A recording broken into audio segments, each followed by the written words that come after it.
Bismillahirrahmanirrahim. Assalamualaikum warahmatullahi wabarakatuh.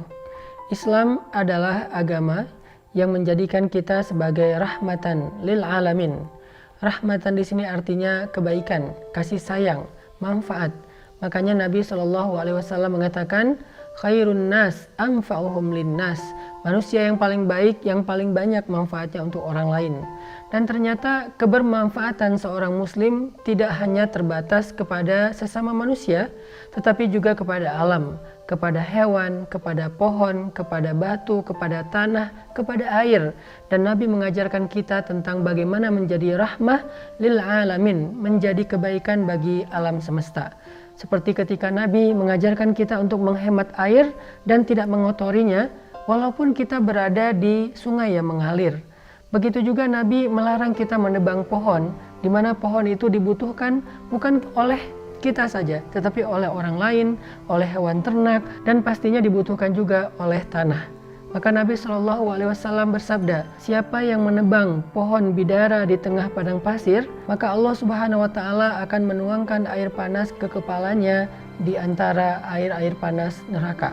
Hadis riwayat Abu Dawud. Syekh Al-Albani mengatakan hadis ini memiliki derajat yang hasan, artinya hadis yang baik dan bisa dijadikan sebagai landasan. Bahwa sesungguhnya menebang pohon di tengah padang pasir adalah sebuah perbuatan yang sangat dilarang dalam Islam. Kenapa? Satu, karena sesungguhnya pohon bidara adalah di antara sedikit pohon yang bisa tumbuh di tengah padang pasir yang panas. Sehingga kalau pohon ini juga ditebang, maka padang pasir itu tidak punya tempat bernaung.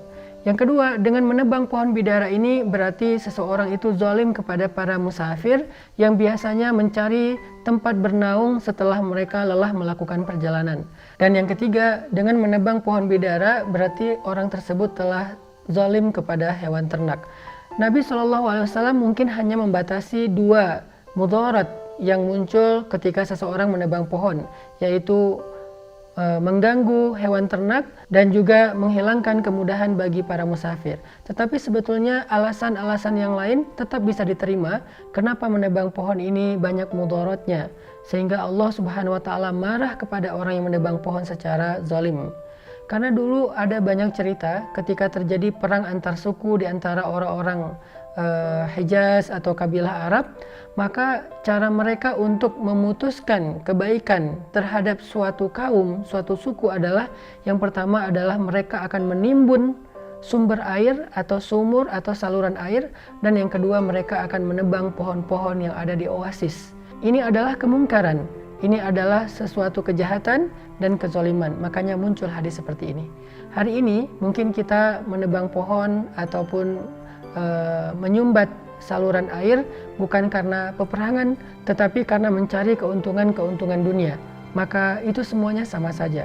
Islam tidak memperkenankan kita, jangankan untuk alasan peperangan, untuk mencari keuntungan pribadi pun Islam tidak memperkenankan kita mengambil hak orang lain, mengganggu kenyamanan orang lain, merusak alam atau mengganggu hewan-hewan ternak.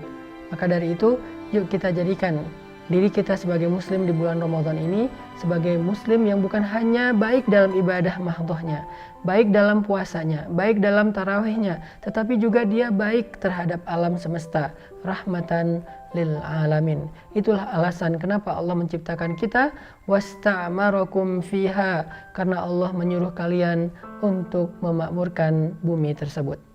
Bahkan dalam sebuah kisah juga disebutkan ketika Nabi dalam suatu perjalanan, Nabi melihat ada sekelompok sahabat yang mengambil sarang burung.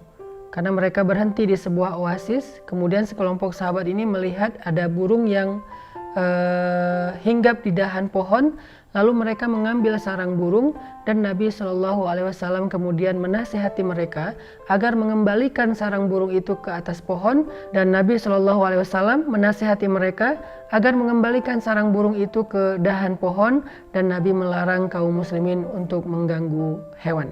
Saya juga teringat dengan kisah Umar ibn Khattab yang diriwayatkan oleh Umar bin Abdul Aziz. Jadi Umar bin Abdul Aziz ini adalah cucunya Umar bin Khattab.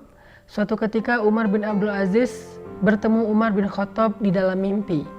Lalu Umar bin Abdul Aziz bertanya kepada Umar bin Khattab, "Ya Amirul Mukminin, bagaimana keadaan Anda setelah wafat?"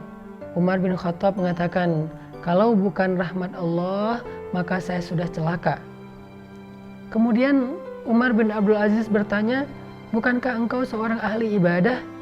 Bukankah engkau seorang pemimpin yang adil? Bukankah engkau sahabat Nabi yang terdekat?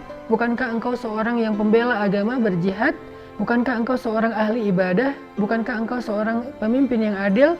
Kalau bukan dengan amalan-amalan itu, maka dengan amalan apakah Allah Subhanahu wa Ta'ala memberikan kasih sayang atau rahmatnya kepadamu?" Umar bin Khattab mengatakan, "Suatu ketika aku melihat seekor burung yang tersangkut kakinya karena syaukah, karena duri. Lalu aku melepaskan ikatan kaki tersebut sehingga burung itu bisa terbang kembali seperti biasanya.